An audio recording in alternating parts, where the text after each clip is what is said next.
За сайн байцгаана уу? Манай Darkin Bay podcast-ийн энэ 7 өдрийн дугаар хэлэхэд бэлэн болсон байна. За тэгээд хэрвээ шинээр сонсож байгаа хүмүүс байх юм бол Darkin Bay-гээд үнэн бодит болсон явдлын талаар ярьдаг 7 хоног болгоны 4 өдөр болгон гаргахыг хичээдэг YouTube channel байгаа. За тэгээд хэрэгээ ярьж эхлэе. За Sheila Fletcher, Clay Fletcher бол хоёулаа эхнэр нөхөр хоёр. Тэгээд 1950-ад оны үед төрсөн. Тэгээд яг хэдэн оны хэдэн сар төрсөн нь бол ерөөсөө мэддэхгүй байна. Тэгээд Америкийн Louisiana мужид амьдардаг бөгөөд өнөөдрийн ярих хэрэг нь тэнцээ бас гарсан. За энэ хоёрын амьдардаг газрын нэрийг Slaughter гэдэг. Тэгээд англиар Slaughter гэдэг үг чинь алан хядах гэсэн үг. Тэгэд энэ хоёр хосын бага насны тухай, өсвөр насны тухай болон ээж аавын талаар мэдээлэл байна уу гэдээ тухайд утсан чинь ерөөсөө юуж гарч ирэхгүй лээ. За тэгээд энэ хот нь 900 хүнтэй жижигхэн хот. Тэгээ хүн болгон энэ хотод бие бинийгээ таньдаг, мэддэг. За Clay болохоор Baton Rouge гэдэг нэг иргэний дайны газарт офицер хийдэг. Харин эхнэр Sheila нь цагтаа хийдэг байжгаад сүүлдээ энэ хотынхоо төлөөлөгчөөр хэсэг ажиллаж агаад цаашлаад бүр дэд хотын дараагаар ажиллаж эхэлсэн. За хоттой нэлээд нэр хүндтэй хоёр байсан гэж хэлж болно. За ингээд 1985 он болж энэ хоёр 20 настай байхдаа охинтой болоод охиндоо Lisa гэдэг нэр өгсөн. Бусад хүмүүсийн харснаар бол энэ гэр бүл бол ер нь л төгс гэж харж исэн. Тэгээд Lisa-гийн хүүхэд нас ч гэсэн маш сайхан жаргалтай өнгөрсөн гэж хүмүүс хэлсэн. Тэгээд энэ бол зөвхөн хүмүүсийн хэлснээр гаднаас нь л харсан дүгнэлт. Тэрнээс биш бол яг хүүхэд насан жаргалтай байсан уугүй юг хэлэхэд бол хэцүү. За ингээд 1990 он болж энэ гурав өөр нэгэн байшин руу нүүж ордог. Тэгээд шинэ нүүсэн байшин нь том тойроод ногоон зүлэгтэй хажуугийн хөршин нэлээд зайтай амьдардаг нэг байшин руу нүүж орсон. Тэгээд Lacey Brownsville Baptist Academy гэдэг нэг жижигхэн хувийн шашны сургуульд сурдаг. Иргэд орныхонд хүмүүс Lacey-г төрсөлж хэлэхдээ бол маш жаргалтай, хөөрхөн ааштай, зөндөө найзуудтай. Тэгээд сургуультай волейбол болон боулингийн лигт тоглодог. Тэгээд дуртай хоёр зүйл нь гэх юм бол country дуу сонсох дуртай. Disney-ийн уран бүтээлүүдийг бас маш их үзэх дуртай. Охин байсан. За тэгсэн ч одоо 14 байна уу 15 нас хүрээд autism гээд монголоор би хаагаад үзсэн чинь тарих мэдрэлийн хөгжлийн эмгэг гэдэг юм билээ. За тийм autismтай гэдгийг мэдэж авсан. Тэгээд Disney-ийн уран бүтээлүүдэд дуртай гэж сайн хэлсэн шүү дээ. Тэгээд хүүхэд ер нь том болохоор принцесс, гүнжинтер сонирхохоо ер нь бол багасгадаг. Тэгсэн чинь Lacey Disney-д бүр илүү дуртай болоод өөр ямар сонирхох зүйл баг байхгүй болсон гэж хэлж болно. За тэгээд энэ аутизмаасаа болоод хөөрхөн охин сургууль дээр зөндөө хүүхдүүдэд дээрлэхүүлж эхлээ. Тэрнээсээ болоод олон нийтэд байхаа сайдаг, сэтгэл төгсдөг эмэгтэй болчдөг. Тэгээд тэрнээсээ болоод гэрээсээ гарах нь нэлээд багасж эхэлсэн. Тэгээд хүмүүстэй харьцах болон хүмүүсийн нүд рүү харж ярих нь их хэцүү болоод сүүлдээ бүр өөрийнхөө найз нартайгаа ч харьцаж уулзгаа болчдөг. Тэгэхээр нь ээж аав нь Lacey-г аваад сэтгэл зүйчдэр очисон чинь Lacey-г маш доовор IQ-тай байна. Бас мөн аутизмын маш хүнд хэлбэртэй юм байна гэж хэлж өгсөн. За тэгээд Lacey-г 12 удаагийн сэтгэл зүйчийн эмчилгээнд явуулж агаад дахиж эмчилгээ явагдаагүй. Харин ч бүр 9-р ангиас нь сургуулиас нь тэр чигээр нь гаргацдаг. Тэгээд яг яагаад сургуулиас нь гаргасан шалтгаан нь ерөөсөө бас л мэддэхгүй. IQ-гээс нь болсон уу? Эсвэл сургуулийнхын ангийнх нь хүүхдүүд одоо дээрлэлт нь ихсэн үү? Эсвэл аутизмаас нь болоод гаргасан уу? Мэддэхгүй. Ямар ч л байсан гэрээрээ ээж нь өөрөө хичээлийг заахаар шийдсэн. Тэгээд Lacey-гийн амьдралд энэ хичээлээсээ сургуулиас нь гаргасан нь бол маш муугаар нөлөөлж эхэлсэн. Тэгээд хаяадаа л ингээл гэрийнхэн гадаа тоглоомын талбай дээр тоглож байгаа харагддаг. Тэгээд тэрнээс хойшоо бүр гэрээсээ ерөөсөө гарахгүй. Тэгэхээр нээж аав Lacey-г дахин өөр нэг сэтгэл зүйчдэр одоо эмчтэр аваачаад үзүүлсэн чинь тэр сэтгэл зүйч нь ямар ч эмчилгээ байхгүй юм байна гэж хэлээд буцаага явуулчихдаг.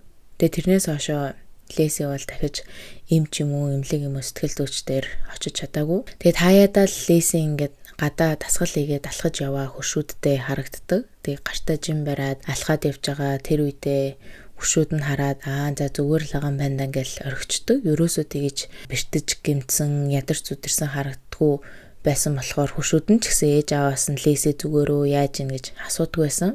За ингэж явсаар агаад нэг 5 жил болдог. Тэгээд одоо болохоор Lacey 21 нас хүрээд гадаа дасгалж ихээ болоод хаяада гадуур дэлгүүр орчдөг байсан. Тэр нь ч бүр харагдахаа болдог. За тэгээд хинч Лейсиг хаанагаа, юу хийж байгаа, гэртээ байгаа мó гэд хөршүүдэн ч юм уу, одоо эсвэл хамаатан садан ч юм уу, эсвэл ээж аавынхаа найзууд нь нэг ч удаа асуугаагүй.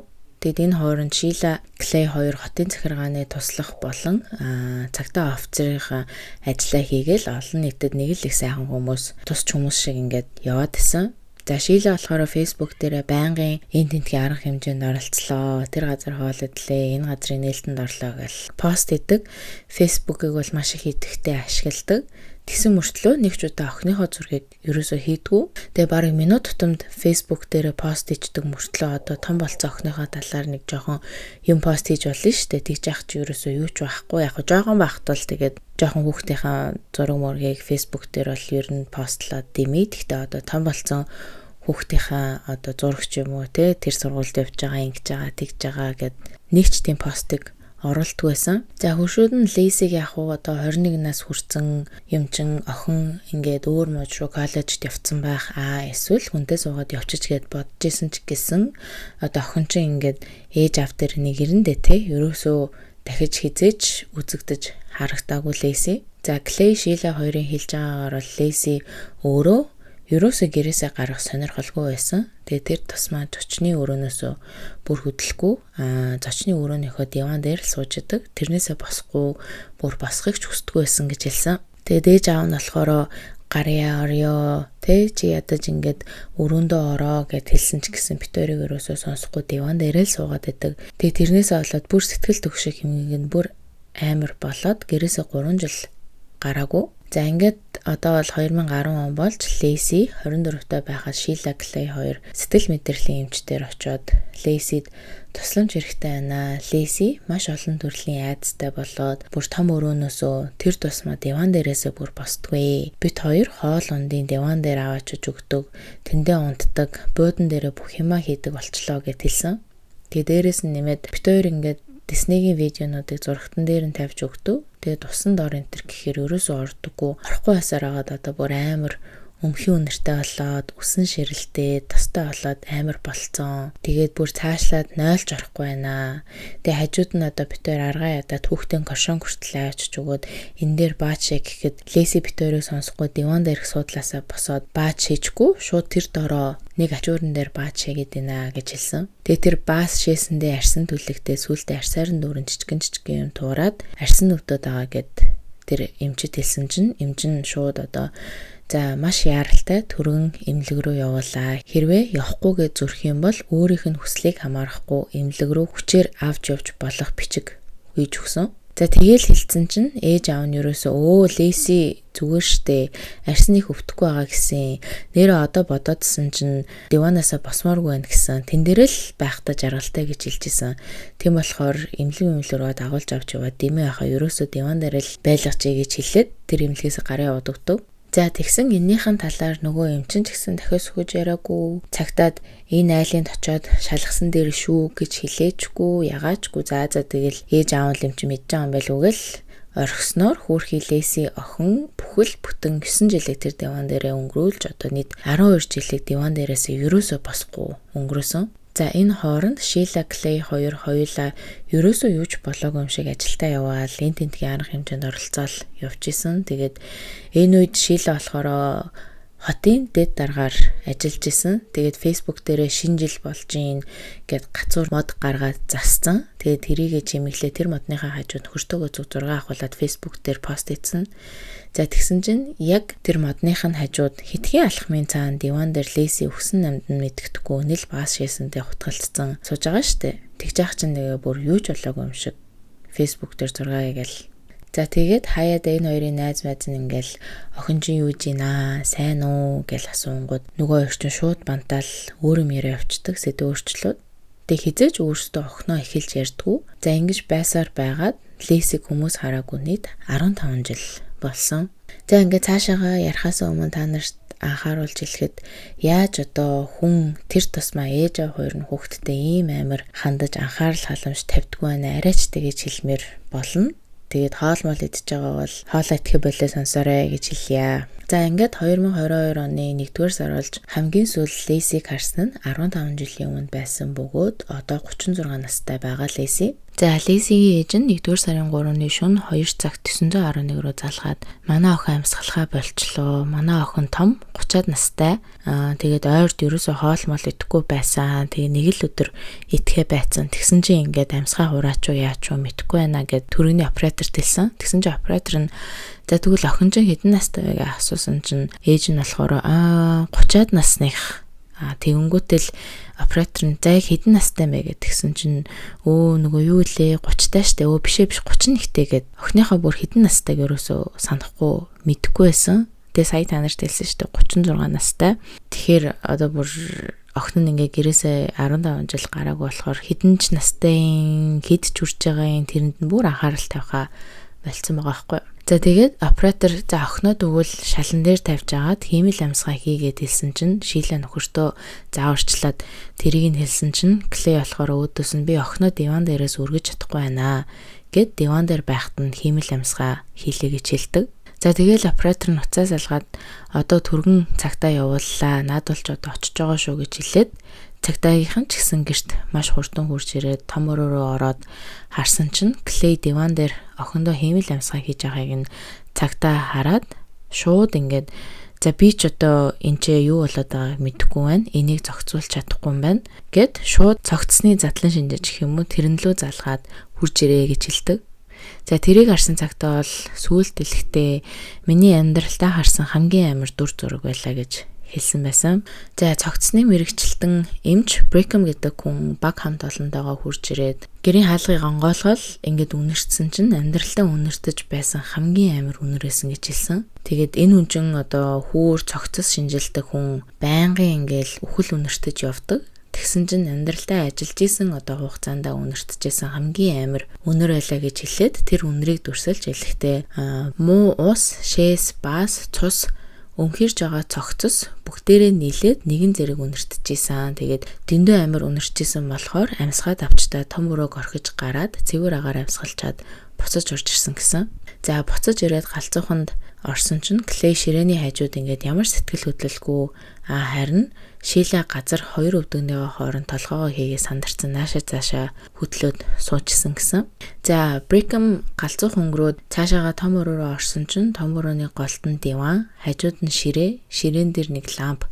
Тэгээд диваны арт талд өлгсөн зураг гээд ерөөсөө л зүгээр л нэг айлын том өрөө шиг харагдчихсан. Харин диван руу харсан чинь нарсан диван шээснээсээ болоод доошоогоо идэхтэй түлхтэд орцсон. Тэгэд нийл шээс баас болсон. Диваныхаа нарсан доошоогоо идэгдээд доторх зөөлөн матрас нь гараад ирсэн. Тэгээд доошоо гарсан нүхээр дүүрэн баас шээс дүүрсэн байсан. За диван нь одоо ийм амар байгаа шүү дээ. Тэгсэн чинь тэр диваны нүхэн дотроос эмэгтэйг гаргаж авсан чинь за эмэгтэйн цогцос бол бүр тэр диванаас ч илүү амар болсон байсан. Тэгээд хүүргийн эмэгтэй бүхэл бүтэн 15 жил тэр диван дээрээ байсан гэхэр нэрээс та хэлэх үг болгоо. Яг 3 жил нь том өрөөндөө байсан. Сүүлийн 12 жил нь бол яг тэр диванда яг нэг судлаараа сууж өнгөрөөсөн. За тэр цогцос шинжээч Брекхэм бол Лесигийн цогцыг шинжгээд Леси зөвхөн дээгүүрээ бодолк өмссөн, доогуураа шалтан дотор хувцс өмсөөгүй. Харин өмсөн бодолк нь жижигэн цэнхэр өнгөтэй бодолк байсан болохоор гидсэн гарцсан. Тэгээд гидснээсээ доошоогоо юу ч өмсөг байсан. За өмссөн бодолкийг нь дээшээ сүгсэн байдалтай байсан болохоор хөхөн нэл гарсан. Тэгээд яг яагаад гэж сүгсэн байсныг нь бол мэдэхгүй. За хоолт жилийн дутагдалд орсноос болоод бүр ясарс болцсон. 12 настай хүүхдийн энгийн жинтэй адилхан буюу 43 кг жинтэй. Маш жижигхэн болоод бараг л дивантайгаа шингэцэн гэж хэлэхэд болохоор байсан. Тэгээд хөлөө хооронд нь ингээд солбоод лам шиг суудсан. Биеийн жоохон хажуу тишээгээ болсон. Тэгээд хоёр нүд нь нээлттэй, ам нь онгорхой. Бүр мөр хүртлээ диван доошоогоо цоорсон. Харин ганц эрүүл байсан юм гэх юм бол шүднүүд нь бүгд байснаа. За толгооноосоо хөлний гурав хүртэл баас шээс болцсон. Зарим нь шин, зарим нь дөнгөж шинээр наалтсан биеийн шингэнүүд. Тэгээд хоёр газарт нь бас баас наалтаад татцсан. Цээж гидсэнд нь ч гэсэн наалтсан. Тэгээд ерөн цээжнээсээ доошоо нэл баас шээс, чихнийх нь ард нь бас наалтцсан. Тэгээд чихэн доторх нь ч гэсэн халтар болцсон. Тэгээд ам хамар чихэн дотроос нь хүртэл хүний баас гарсан. За тэгээд эмэгтэй өсийг нь ингээ шуугаад 50-50 см-ийн хэмжээтэй том бөөрийнхий болцсон. Тэгээд тэрэн дээр нь бүр хөтгөн наалтаад хатаад бүр майт гадаргуутай болцоо одоо юм биржгэрэх юм уу. За дэндүү их баас болцсон болохоор бүр тайлд самнаж угаах ямар ч аргагүй нөгөө үсийг нь тэгээ хуух нь улаагаад арьсан гуйжсан, царай нь улаан цэврүү шиг юм зөндөө туурсан. Тэгээд гар хүлийнх нь хумснууд нь нэлийн урт ургаад ингээ бүр эргэлдсэн. За тэрэн дотроос нь мөн хөтгөн шингэн наалдаж хатсан. За энэс бүр амар юм гэх юм бол хөрхийн эмэгтэй биеэр нь дүүрэн өтнүүд болцсон. Тэгээд арьсан дээр нь өтнүүд яваад арьсыг нь болон махыг нь идчихсэн. Тэгээд дээрээс нь янз бүрийн хорхоо шавж биеэр нь дүүрэн ингээл мөлхөөл яваал чихрүү нүртэл ороод чихэн дотроос нь арьс цус махыг нь идсэн. Тэгээд нэлээд их харахны бас хажуугаар нь тархацсан байсан. За хамгийн харамсалтай нь энэ бүх хорхоо шавж өтнүүд нь лесийг амьд багт нь эмэгтэй арьсыг идэж эхэлсэн бөгөөд одоо цаашлаад хэр удаа иймэрхүү байдалтай байсан нь бол ерөөсөө тодорхойгүй. За хамгийн доотлол нь хэдэн 7 хоногоос бүр хэдэн жил ч иймэрхүү байдалтай байсан байх магадaltaй гэж үзсэн. За хоёр чихэн дотор мөн бэлэг эргэтэн дотор нь хорхоо шавж үүрэлцэн.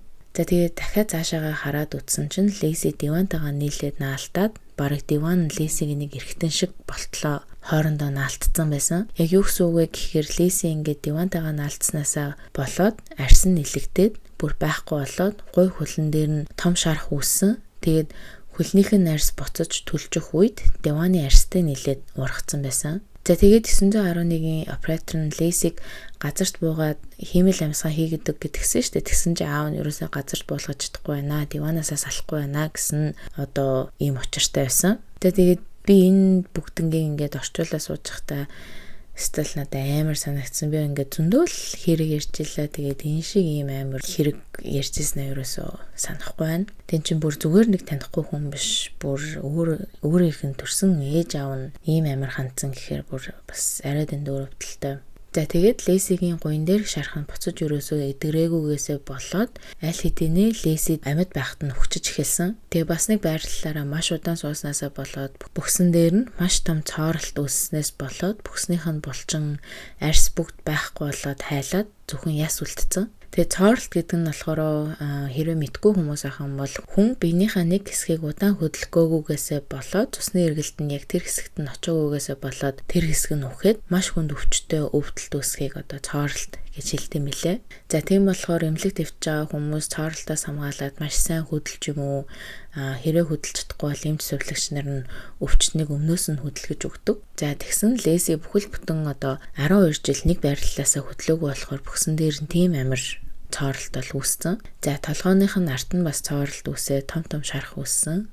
Бас яс руу нь бүр өт хорхой тулаад ороод идсэн. Тэгээд амьд байхдаа Лесигийн бие нүхчихсэн гэж одоо хэлэхэд болно. Тэгэд яаж ийм амар нөхцөлд охиноо байлгаад өөрсдөө ийм нөхцөлд амьдардаг байна те. Зүгээр л охиноо тэр диван дотор нь тэр чигээр нь ингээд өхөг өмхөрөл гэдээ орхисон байгаа байхгүй. За энэ үед Шила, Клей хоёр бол бүр юу ч олоогүй юм шиг энэ тентгийн нээлтэнд оролцоод шинэ жилийн мэндгээл Facebook дээр пост хийгээл явжсэн. За тэгээд шинжээч Брекон бол нэг цаг Лесиг шинжилээд байж хахад 1-р сарын 3-ны шөнийн 3 цаг 7 минутанд Лесиг бол албан ёсоор нас орсон гэж зарласан.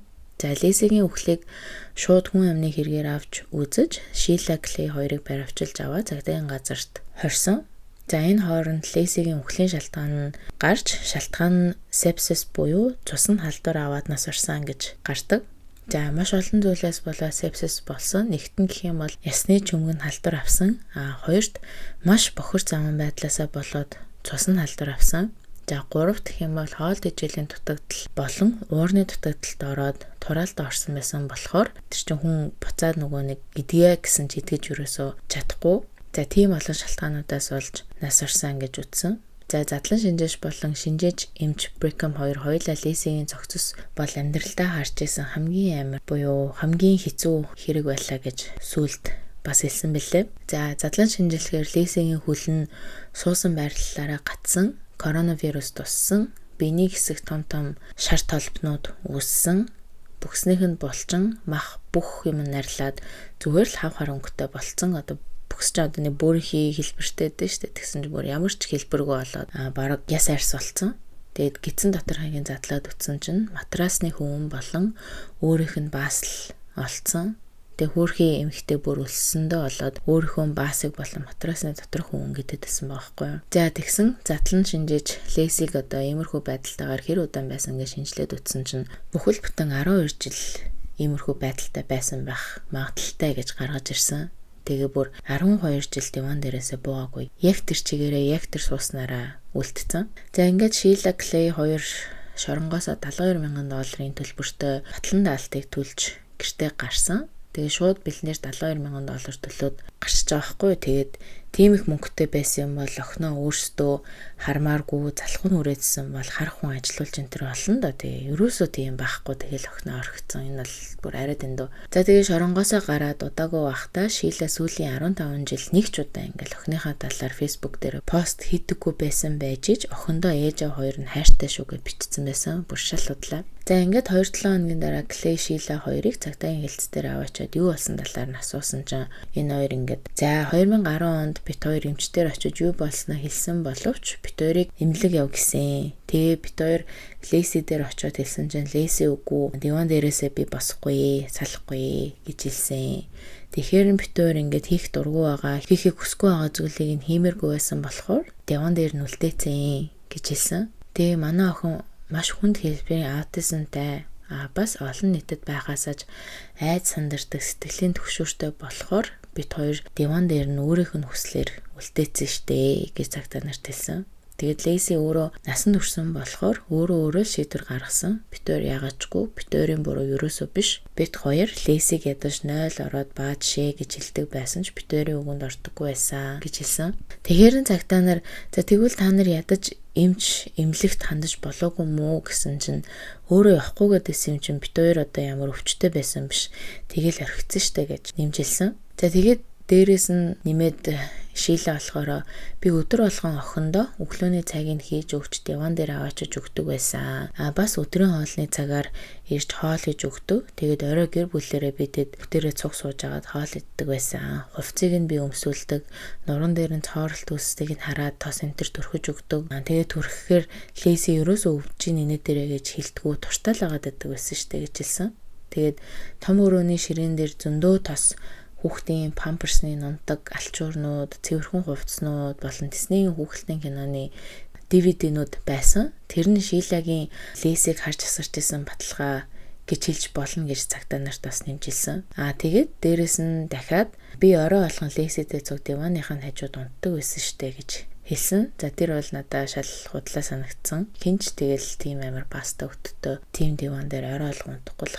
За дараа нь цагтаа нар Лесиг нас барахаас хэдэн хоногийн өмнө ямархуу байдалтай байсан бэ гэдээ асуухад Леси зүгээр ердийн иддгээсээ илүү багаар идчихсэн. Тэгээд нас барахынхаа өмнөх өдөр нэг сандвич тэгээ нэг ууд чипс идсэн гэж худлаа ярьсан. Тэгээд Шила ерөөсөө бодохгүйгээр тэрийг хэлсэн. Тэгээд яаж худлаа ярьсныг мэдчихэж байгаа вэ гэхээр задлан шинжилгээр гисэн дотор нь хоолны төрлийн нэг ч зүйл олдоогүй зөвхөн бас матрасны дотор хүмүүл олцсон. За энэ үед зурагт радио, сонин телевиз бүгд энэ хэргийн талаар мэдээд Америкэр дүүрэн бол шууган болж исэн. Тэгээ нэг сонин дээр Locked-in синдромтой эмэгтэй эцэг эхийнхээ дивантайгаа наалтсан байдалтай олдчихэ гэсэн гарчигтай мэдээлэл гарсан.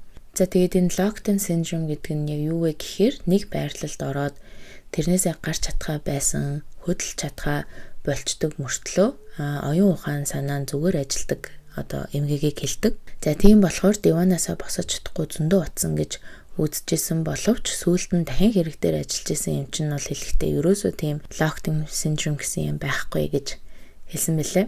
За тэгээд яг юу болсон талаар яг яагаад диван дээрээс босоод өөрөө явчаагүй талаар бол хинч мэдэхгүй. Тэгээд Клей Шила хоёрыг хэлснээр бол Лесигийн өөрийнх нь шийдвэр байсан гэснээс өөр зүйл мэдээллийн хоёр бол хэлэхгүй байгаа.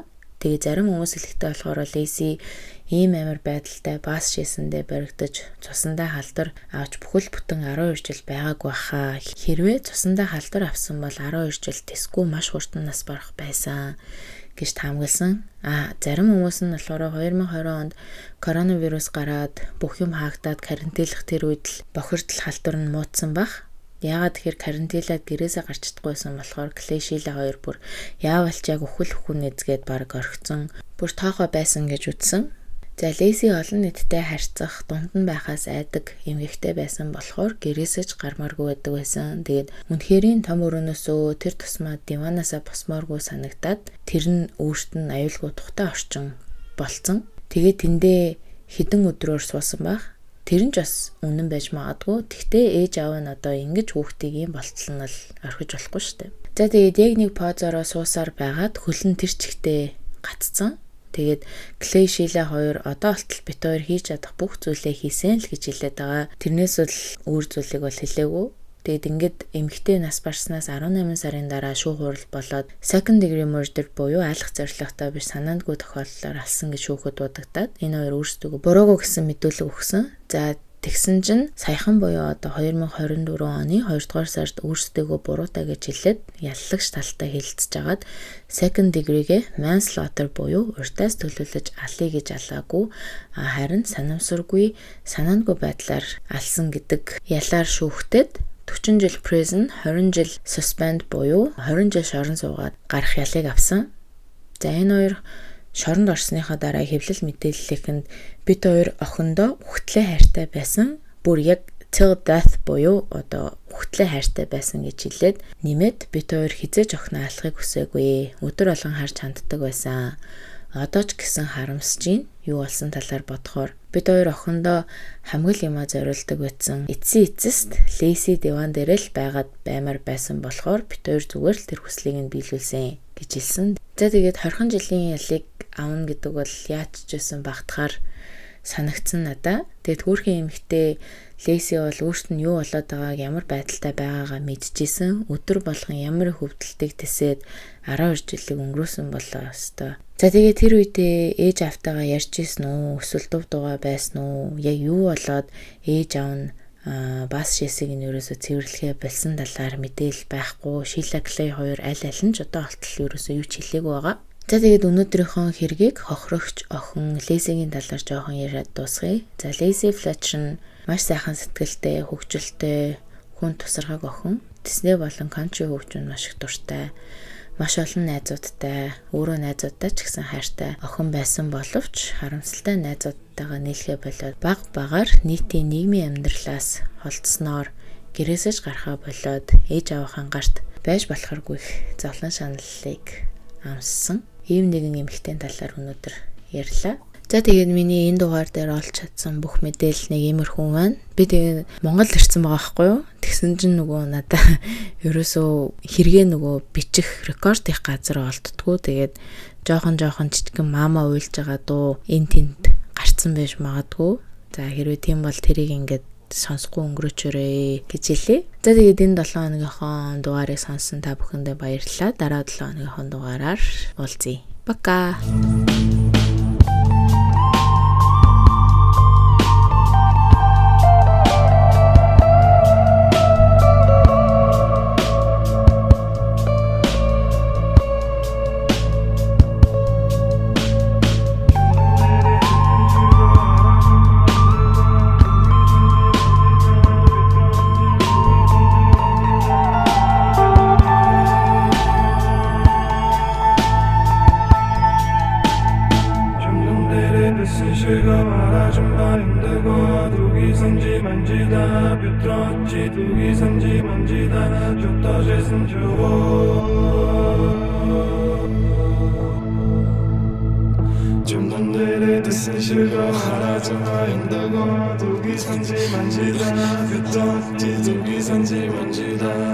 Just